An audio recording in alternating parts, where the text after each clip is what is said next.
Why not? Hey, how you doing, Dan? Good to see you, man. Yeah, you're first.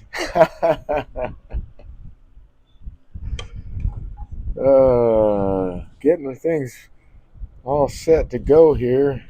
Orange and 76 say, how are you doing? Oh man, not bad. Yeah, not bad. Just busy as all get out. There's, I don't know. It's like every day is something new or something more. I guess I don't know, but it's Orange not a and bad thing. It's 76 just, say, yeah, pretty busy. how's the heat up there? Today it was kind of coolish, like I don't know, 77, something like that, and had rain till right around about 3:30 or so, I guess. And it's just been kind of muggy, but the heat's not so bad. We're getting a couple of days of cool weather, and then it'll bump up again. Yay, August! Uh, so how about down there? Orange and 76 say, in the Wow, Detroit area we had a high of 94. Right now it says it's 80, feels like 88. gotcha. I should. Let's just take a quick look at the One Weather app. A Weather app. 77. Says it feels like 77. We'll start getting, well, no, maybe not. Maybe it'll just stay around the 80s for a while. Friday will be a little warm, but looks like it's going to stay around the 80s Orange for a and while. 76 say, you are 10 degrees lower than me. I think we're like 10 degrees on the parallel higher than you, too, right? I don't know. It's not that far, but pretty Orange funny. and 76 say, probably. Yeah, yeah, yeah.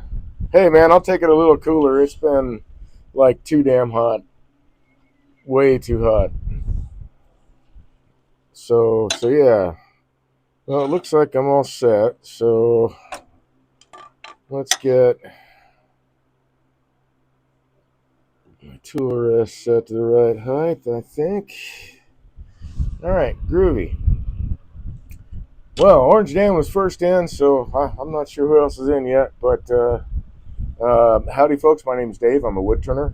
I started turning as therapy for PTSD and found out I had a knack for it. And then I started teaching it and fell in love with that too. So I started this channel to become a better teacher and a better demonstrator Orange and and a 76 better say, I turner. went camping last week The and found more 8 I pin work classes. with other I turners made a pen and for me to share with teach them the people knowledge what that they I've took picked up home. over the years, the more that gets re-cemented back into my own head. So it's a win-win situation. But thanks for joining me. I'd like to call today Twitch Tuesday. Dan said I went camping last week and taught 8 pen classes. Right on. They made a pen for me to put together, and they made a pen for me to put together, and they took home. Very, very cool, man. So, like 8 different classes or 8 different people? Or 8 different people one at a time? I don't know. Very, very cool. So, today, the first thing I'd like to start off with is I picked up a commission to do some chair parts. So, that's what I'm going to start off with. And let's go ahead and pop this down here. Let's see, on the regular one, it's just this camera right here. When it's just this one, you don't get to see the live center, Orange but and when it's 76 picture in say, picture, you can see usually that. So that was red works. hardwood for students, but this year it was more expensive. Ah, So I brought Spectra Ply blanks.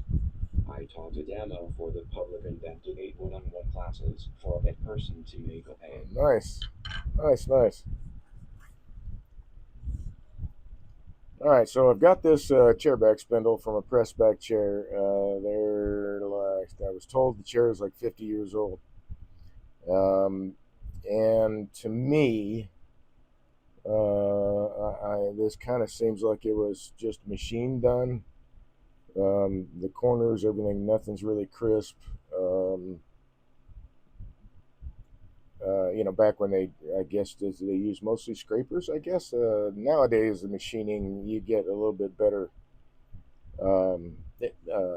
definition than this. But I was asked to copy this, so I got the timber set together, and I'm working on these guys. So I can't start with that yet. I'm gonna start a new. I'm starting a new gig. So I got a little clapperboard here I'm starting to put together, but I get asked a lot, how do I? Right? So this is my opinion and the way that I do things, and that is a kind of in flux depending on when I find something new or a new information. So we'll just clap it like that. I think that's how it works. And we'll start off with when I'm working on spindle projects like this, the first thing I like to do is build what's called a story stick. And there's lots of ways to do this. You can take a stick, measure everything out. You can see I've got all the lines here. I have all the lines for all the details. And I have the shape of this piece traced out. I just traced out the top half or the top part of the piece right on the wood, so I've got that general shape on there. And then I go about measuring and putting lines everywhere where there is going to be a cut or some detail, something like that. And on something like this, because I've got a bunch of details right in there, and they're all about the same width apart. I'm not really going to worry about putting marks for that. I just want the largest uh, parts where the largest feature is actually marked. So what I've done is I've taken all the lines for all the details up to the top of my story stick, and I put down information, all of the information I need for like quick reference. So this tenon here is 1/2 inch, so I put that measurement down on this side, and this tenon is 3/8, so I've written that down over here. Write down basically what size the stock needs to be, what's the widest part on this, and I like to add on my boards because I hang these or I store all these. I never toss these out. The way I make them, this is the how do I.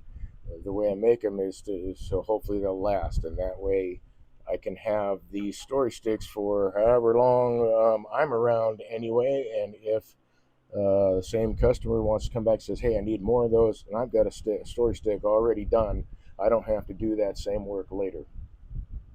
So I've got the basic form. I've got the form traced out. I just run my pencil all the way along it, measured out each detail point on the spindle, including the tenons where they start, where they end, basically.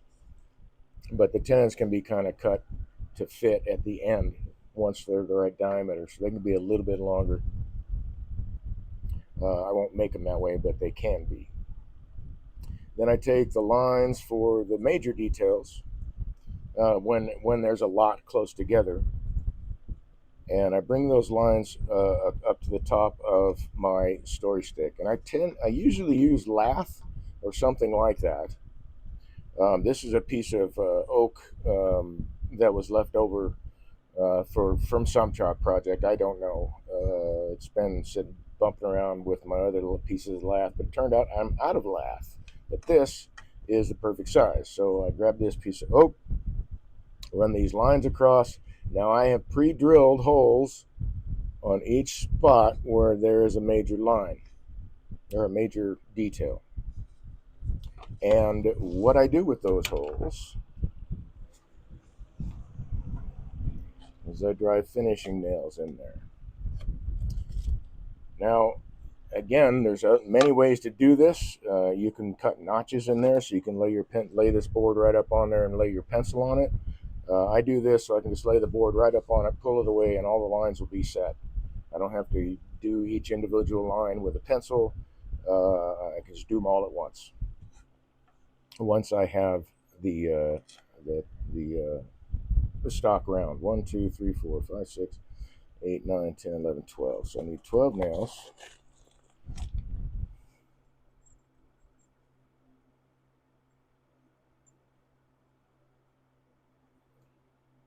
It's 5, 10, 12. And I've pre-drilled all these holes with a 16th inch drill bit because I drive these nails in here. I don't want to split. I don't want to split the material. So I just drive these in and then an extra tap or two once they've bottomed out so they actually go into the wood. They're not just sitting in the hole, although the hole does grip them rather tightly.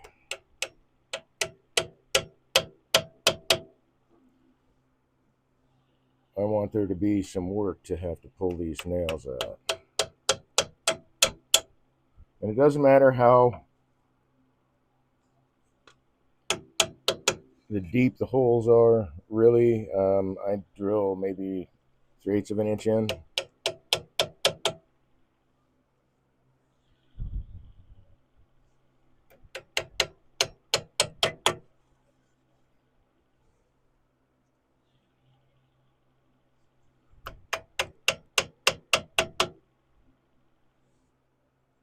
Oop, lost a nail. Oh, I've got a bunch more over there. Can I find it quickly? Nope. No, I cannot.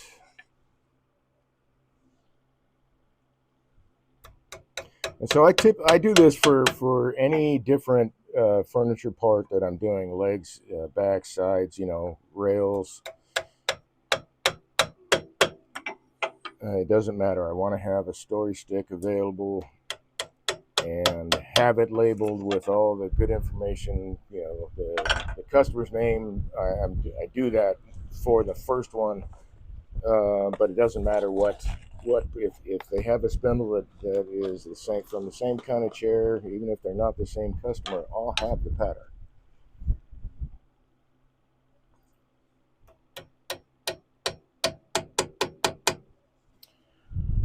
All right, so now all I have to do, let's get rid of this hammer away here. Reach down into this toolbox and grab this guy. So what I'm going to do is I'm going to lay this right on top, flat on the flat. And I want to clip the nail so that the cut is perpendicular to the board or lath. So I'll cut that one. And these are fairly easy to cut. And just go down the whole line so that they are all at the same height. And you don't have to try to monkey around with figuring out which nail's out of place or whatever. They're all clipped off at the same height.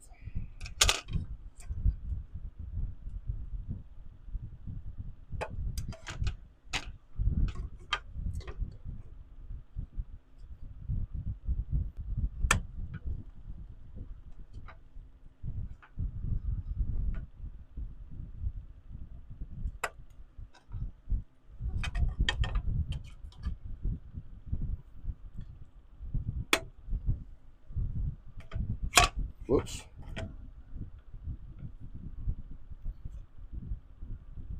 I don't remember where I got this idea from. I would be happy to share that information if I could remember where I got this idea from, but I don't recall.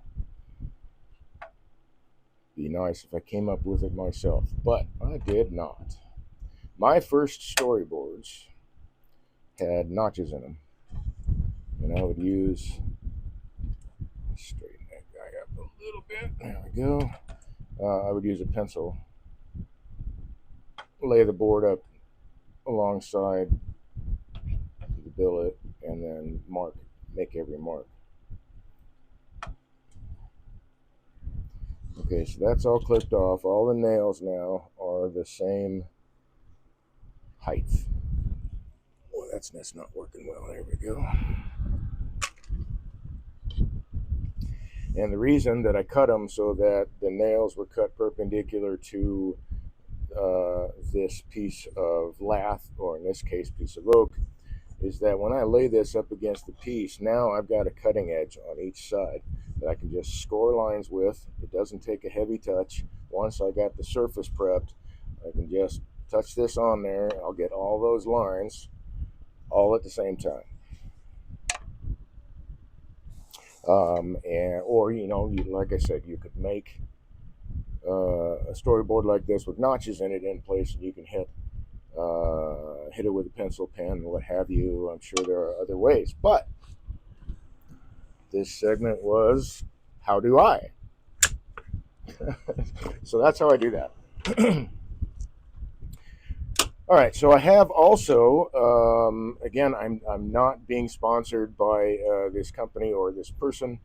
I picked one of these up a number of years ago, and I really only ever use it when I'm doing spindle work like this for furniture.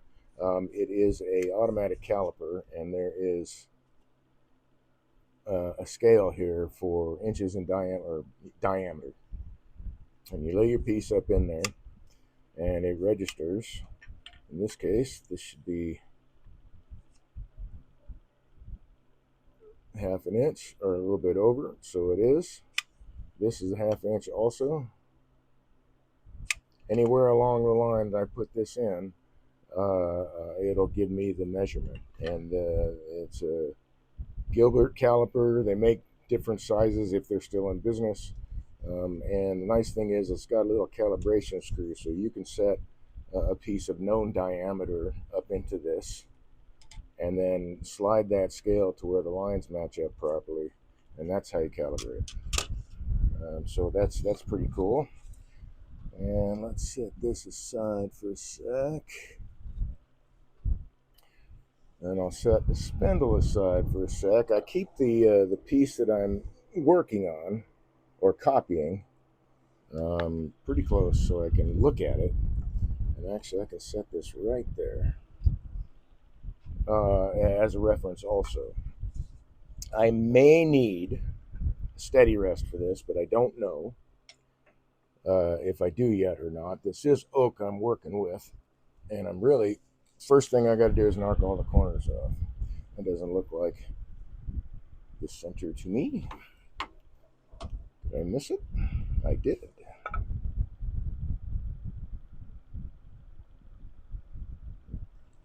Let's turn that light back on. So I cut all these, and with this is a little bit over an inch square. Some of these other ones are, I mean, there's a little bit of variation in the blanks, but not a whole lot. And the stock for this, or at least the widest part on this guy, is 7/8 of an inch. So I want to start with stock that is close to that, so I don't have to take a bunch of material away. This came out of 8/4, 2-inch square wood. I had to pick up the timber, and then I had to do more work to get it down to the right size.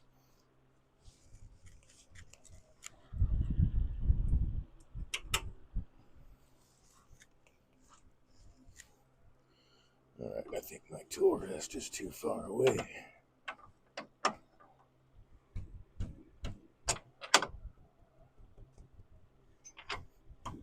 I also still have not gotten my parts for my lathe yet. So my quill still does not. Oh, that doesn't help. Looks like the hand wheel just came loose, so I gotta reset that. So I've got my little Allen wrench here. I'm just taking this off and putting it back on the flats where it belongs. That looks good right there.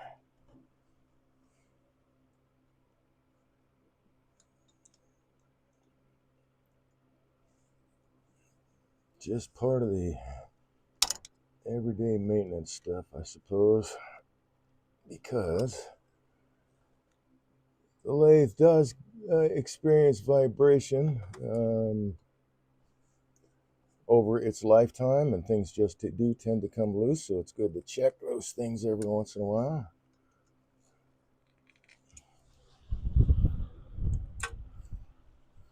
All right. That's interesting.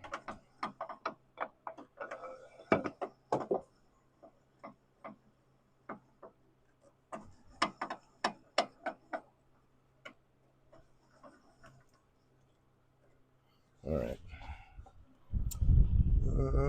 Where'd my blank drop to?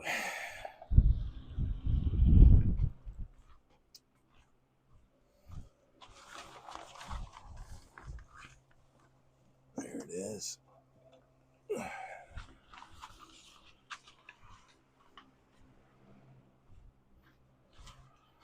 All right, let's try this again. So I can move this up a little bit more. So basically, I got about, I don't know, inch and a half or so of travel with my quill as it is right now. So I took the longest blank I've got, and it's not long by too much. Okay. Well, doggone it. Don't understand. All right, so the quill itself just isn't working now, apparently. Is that actually turning? It does take it back out, but it is not tightening down. Well, I was using this the other day, so unfortunately, it looks like I'm going to have to rearrange the shop and get my other lathe, everything in place here, which is going to take a little bit of time. So, my quill just is not tightening down. The screws are just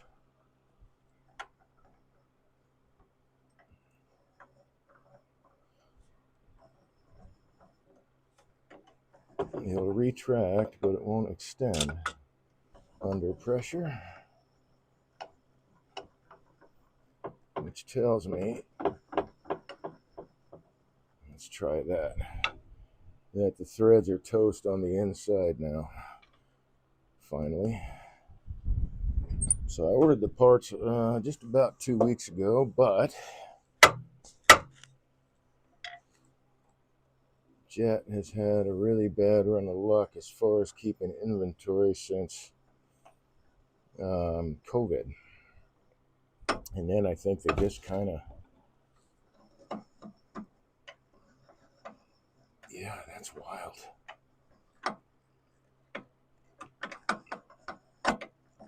Okay, so I found the spot where it's sliding by. Let's see if we can get this thing. Okay, that might be a spot I can use,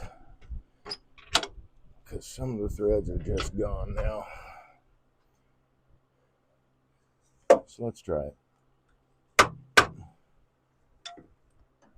want to keep going because I don't want to end the broadcast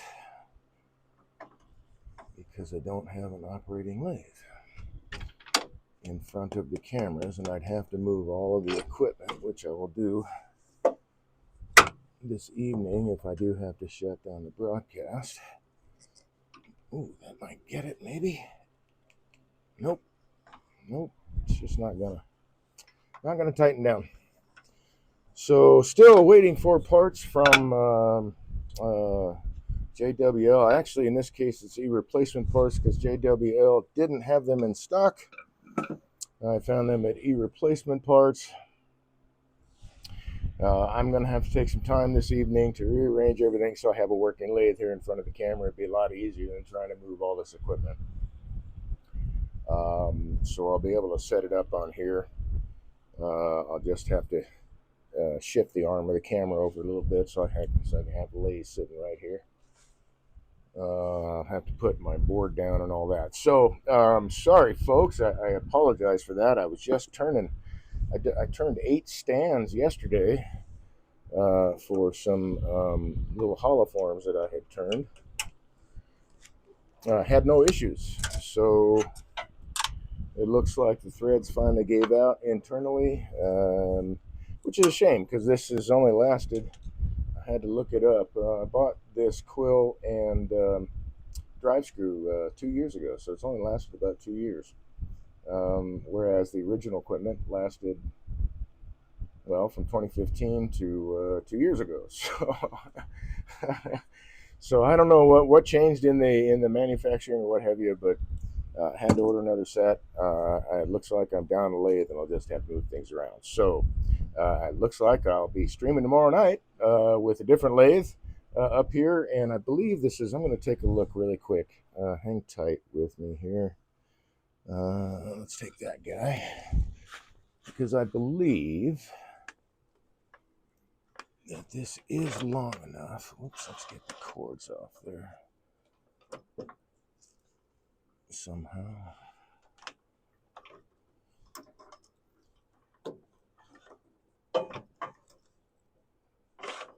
This should be the bed of this lathe should be long enough. This is a nice little Rikon too. I do like this lathe. Yeah, well, I'm gonna be pushing it for sure. And I don't have an extension for it. Will it still lock down? All right, so it looks like I'll be able to use this lathe tomorrow evening. I may have to take. I've got these billets here are all a little bit long, just to have some waste wood. I can cut off 1.5 inches, and it'll fit in this other lathe just fine. I still have. I mean, that's about 2 inches, so I can cut off 1.5 inches and still have some to play with and get it in that other lathe. So, wow, bummer. Yeah, that's a bummer. Okay, so I apologize. Equipment malfunctions beyond my control. Again, I used this lathe all day yesterday and had zero issues, none at all. So I don't. I guess it was just enough trying to put that oak in there, which is a really hard wood, especially when you're trying to compress it radially. It doesn't really want to compress. It's one of the nicer ones to do some spindle work with. Oak beech is really nice. Sometimes maple, it depends on the maple. When you're doing like chair parts and stuff, maple's okay. Walnut, not so much. Yeah. So anyway, thanks for joining me this evening. I'm sorry, folks. I've got nothing to go on here.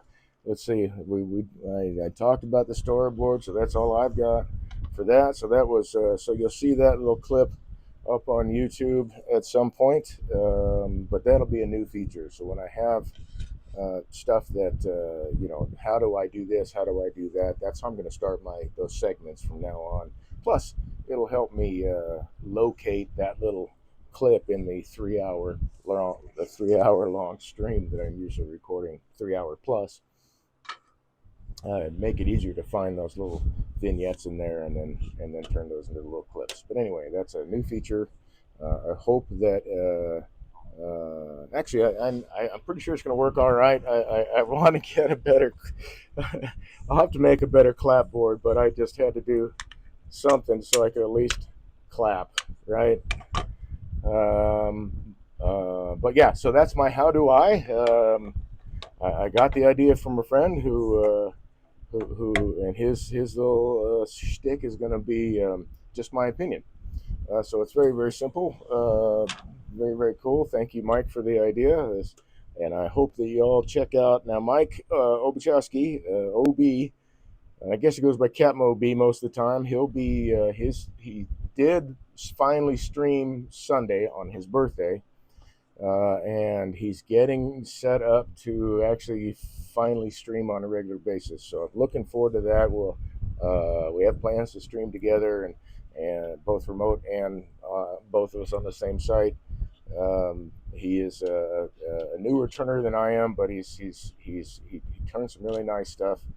And just like everything else, this is practice. It's only going to get better. So it's always fun to have somebody else to turn with or talk with. When you're doing stuff like this. At least for me, anyway, I always enjoy it. And Mike is one of those people that does too. He likes having people to chat with, to hang around. So go check out his channel, Captain OB, on here on Twitch. At some point, he'll have his schedule up, but it'll be really soon. He finally got his first, well, not his first stream, but his first home stream done Sunday. So hopefully that is a good sign. He's on satellite, Starlink. So if there's any hiccups with that, it'll be Starlink. But anyway, um, yeah. So check out his channel, please, and I hope to see you all tomorrow evening. Looks like I'll be streaming tomorrow evening, 8 to 11. I'll have the other lathe up here, everything set up. I'll just get it ready this evening, so it's ready to go. And I hope you all stay friendly. Hope you all enjoy your evening. Thanks for joining me. Sorry we've truncated the program, but no equipment, no show. So, and I don't have any other little vignettes or little things to really talk about. Although I will say, when I'm doing these spindles, I'm only going to be working with two tools. So I'm going to be working with my skew and half-inch spindle gouge. The spindle gouge because it's more efficient trying to get uh, these little coves done. And I've got to round these off a little bit. We'll figure that out. But anyway, all of this stuff, the long bits, even turning these spheres, that kind of stuff I'll do with the skew. But the small little coves, I'll wind up doing with a spindle gouge, simply just because it's more efficient to do it that way. So another little, hopefully helpful tip with when you're doing production work, I just want to have, well, I mean, my main goal on the lathe anyway is only have the tools that I absolutely need to have up here. I don't want to have a bunch of stuff laying on the lathe. I got a little pocket down off to my right that I can put tools in that'll rest. They don't always stay there. Inevitably, there's some kind of vibration with the lathe, even though it's really weighted down. Even just the well, no, it has nothing to do with the motor. It's just whatever is on the lathe. Sometimes there's going to be a little bit of vibration, and I don't always get to start on the balance point. It depends on, if there's a very specific feature that I want to capture from a piece of timber, then that will be where I place the hold, whatever hold that is. Typically, I'm starting between centers, so it'll be where the center points go and has that feature in that area where the center point's going, or however I need to position it. So then it's fairly often out of balance because I don't have there's no way to turn, and this also takes into account the fact that there isn't a way to turn it to get the diameter turned down to be able to move it into place.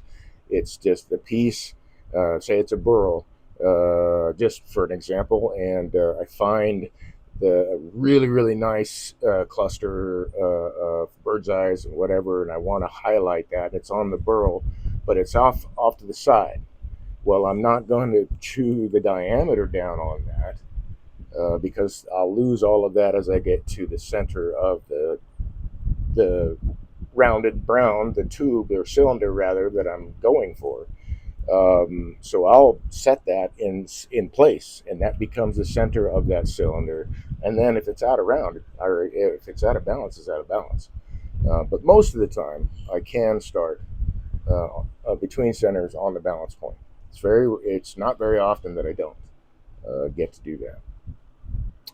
Or I've got something on the glue plate or a face plate that there's no balancing it. It's in place, and that's all there is to it.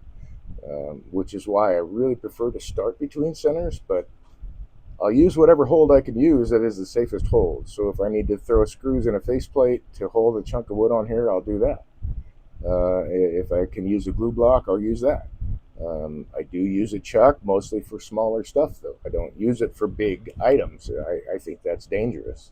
The larger a diameter of wood that you have, the bigger your chuck jaws need to be, because you're looking at, if I remember correctly, it's like you want the tenon of your piece to be about 40% of the diameter that you're working with. So if you're looking at, a 10-inch piece, that's 4 inches. If you're looking at 20-inch piece, that's 8 inches. And your chuck jaws have to be close enough that there's not much gap between, let's grab this as an example, that there's not much gap between the jaws as it's closed down, because the most secure hold on a chuck is when it's as closed as it can get around that tenon. So you have to size your tenons properly, and you have to size your jaws properly. And then you're in the neighborhood of having to change jaws all the time, which you see me do. But when I'm doing smaller pieces like that, it's worth it to me to not have to go back and forth with a glue block, because then I'm wasting way more wood to get rid of that glue. With this, it's just the tenons on the end on a smaller piece. I can swap around until I can reverse it onto a jam chuck or whatever and get rid of what's ever on the bottom. And that typically will be on the tailstock side, because everything on the tailstock is easier to get to on a lathe than it is right up against the headstock. When you are looking at a headstock, you've got this big mass right here. I've got nothing over here. So even if I've got my tool and I want to work on this surface, I'm starting to bang into the headstock because this is taking up space. I can't get to that.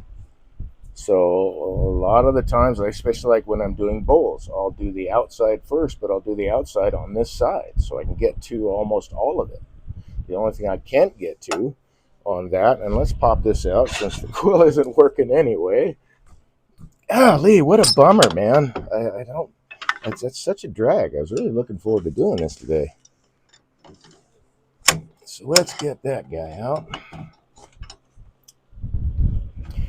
And there's a lot of live centers. Even this one is adjustable, so to speak. It's got a 3/8 inch center pin. It's flat on one side and pointed on the other. So I can use this as a cone center, and I can bring this out almost half an inch, maybe 5/8 of an inch. I have that much. So if I'm using it as a cone center, I can bring this 3/8 steel out of here and have all that extra space I can get my tool into that's very, very small diameter. Even with this robust live center, I've got, what is that, 3/4 of an inch that I could screw, a cone center onto it or whatever. But this pin, I can just pop that nose out, or I can take it out, flip it around, have a flat spot. I just need to take a drill bit at the bottom of whatever I'm turning, and just by hand knock in a 3/8 inch hole that's about 1/8 of an inch deep, maybe. And then I've got a flat center that's pushing up in there, and that no point that's making a hole. So this is a pretty nice live center.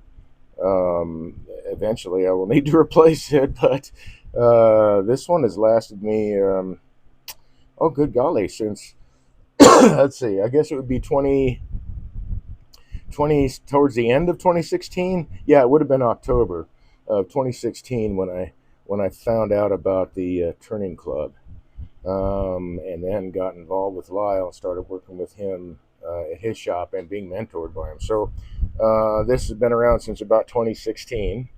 Working on my lathes, haven't really had to do much to it, really at all. The bearing has held up very, very well. It's been a really, really nice piece of equipment, but I like it And there's all kinds, like I said, all kinds of different attachments and different things you can do with your live center. Um, on this particular one, like if I need some wood, I could just have this piece of wood that I can put right on the end. It's not screwed on; it just presses on and lays in there flat. And then I've got a piece of wood that I can use on something else, and I can use a dowel or whatever I want if I need to use that hole, or I can use this to hold on to another dowel, and it'll just spin. But there's cone centers. There's all kinds of crazy, all kinds of stuff out there. I rarely use much of anything other than this. I don't have a cone center because that pin has got a cone on it once you push it out. And I don't need to do that right now. Let's see. Is there anything else I can cover before I just call it an evening? Production work. I did want to add with this. There is time, like the work that you see, like even on Instagram, where and I do the same thing. We'll take clips and put it out on Instagram. Sometimes they're sped up, sometimes they're not, sometimes they're stitched together. So blah blah blah. But when you see them in real time, and you see what they're doing with whatever piece of timber they got on there, people think, "Oh, that's all the work they do. They just throw that piece up there and go and do their thing, and it's a done piece." But you're not counting in the time it takes to create a storyboard with especially with the spindle parts. Most production turners have some kind of storyboard for almost everything they turn. It doesn't take into account locating, resourcing the timber that you're using, and then getting it cut to size, which I do myself once I get the timber, because it's an extra cost. Unless it's like a big job, and I need a bunch of pieces. Okay, instead of me spending my whole day doing that I'll farm out. If I need, I don't know, 50, 60 or more pieces, I'll farm that, cutting that out to somebody, and I can do other work. But smaller projects like this, I'm doing 4 of these spindles. I cut 2 extra billets just in case there was a problem with the timber or the problem with my turning. So I have spares to turn, but really I only needed 4. So the time was resourcing, locating the lumber, of course, talking to the customer, finding out, okay, what are they looking for specific wood, or what is their expectations of the piece, like do they want it finished, not finished, on and on and on. In this case, the whole chair is oak. They wanted to replace it with oak, but they wanted it unfinished so they can finish it themselves. Cool. I just had to find the right timber. And working with spindle projects, I want to find the timber that has the straightest grain that I can get. And this is fairly straight. There's a couple little sort of ripples in the grain, but this is fairly straight. And I prefer working with that stuff when I'm doing furniture parts, especially because the strength of the material is a lot better than if the grain is canted off to one side. If it's all straight, it's a stronger piece. Like this older piece here, if you look at the lines where the stain has come in, and I don't know how that's. You know what? Let's do this. Maybe it'll be, you can see it better here. So you see these lines, and they are fairly straight. All right, that's the kind of stuff you want to be using. You can still, like here, there's a little bit of a curve, but in general, it's straight. That's the kind of stuff that you want to use for furniture, restorations, or stuff like that. You want it to be strong and to last. If it's canted off to the side, it's going to have a weak spot in it.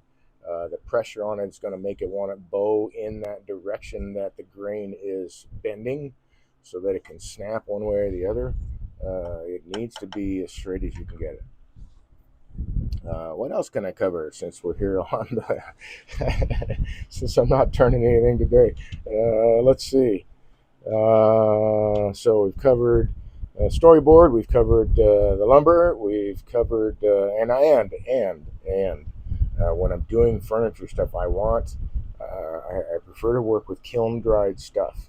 I don't want like air seasoned or whatever. It's not going to be as strong as it would be. Still be strong, but it won't be as strong as commercially dried lumber will be.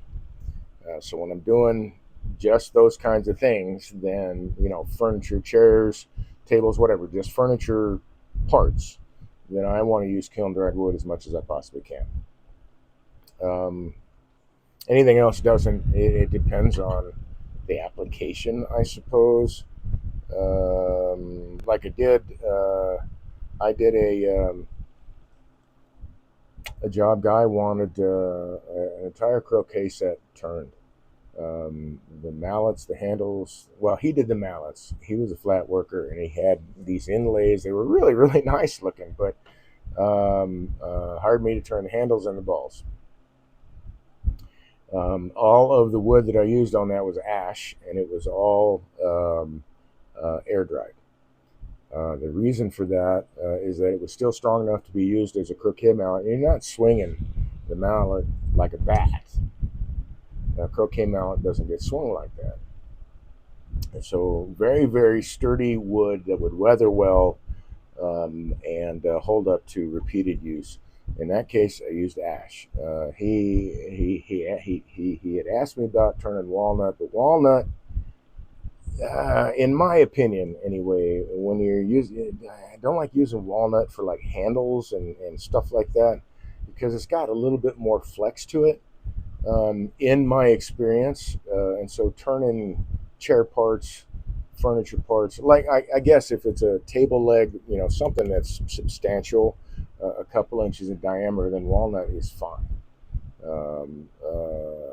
Especially if it's going to be a load bearing thing, walnut is just fine for that. But in a chair, walnut still has flex to it. So it won't last as long as the harder woods. Walnut's no slouch in the hardness department, but ash, oak, a good solid maple, those are all harder than walnut. And cherry. They're also harder than cherry. So you want to use woods like that, in my opinion, for furniture applications where it needs to stand the test of time. And then that's why most older furniture was made with oak, was made with ash, and maple. So they knew a lot more about this stuff than I do, because they were living it every day, way back in the day. When that was their job, was to be a furniture maker. They made chairs all day long. Um, that's not something that I do all day long. I have some experience with it, and I try to pick up as much as I can as I go along, because I really do enjoy refurnishing furniture. It's pretty relaxing, and it's really nice when you can get the wood to come back to its former luster, its former appearance. It's really, really cool. I really enjoy that. Putting chairs and stuff back together, I think it's great. Not for everybody, and that's okay. But I enjoy it. So just learning a lot of this stuff as I go along. Again, because I'm not a full-time production turner at this point in my life. I don't know if that will ever happen. It might. I do production style turning for certain like series of pieces and stuff like that, and I do use a lot of the information that I've learned from not only talking to but watching and observing production turners. Get a lot of really good ideas that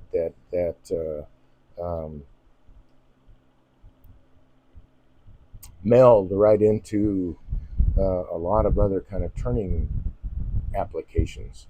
And I'm all, I mean, I don't have to live by speed necessarily, whereas a production turner, you kind of have, there's a quota that and if you're working for yourself, you set the quota yourself. You got a job, maybe you got 100 balusters you got to do, and you got to quote that, how many you can do in a day and how long that's going to take. And you have to stick to that or beat it. Maybe you might throw in an extra day or two for yourself in case there's an incident with the timber or something doesn't quite work out. I mean, it's a natural product, right? So there's going to be occasionally the splits and cracks that just aren't going to look good on the furniture and aren't going to hold up anyway. You got to toss those out. Sometimes you've already gotten into turning a little bit of it before you find out. But when I'm going for the kiln dried wood, I'm really trying to pay attention and look and see what the wood actually looks like. I don't just go down to the hardware store or whatever store. I like to use the lumber shed. That's a sawmill here in town, and they cut all their own stuff. They kiln dry all their own stuff. They'll do stuff to order. I've gotten some really nice air dried basswood from them. I guess it had been drying for like 5 years.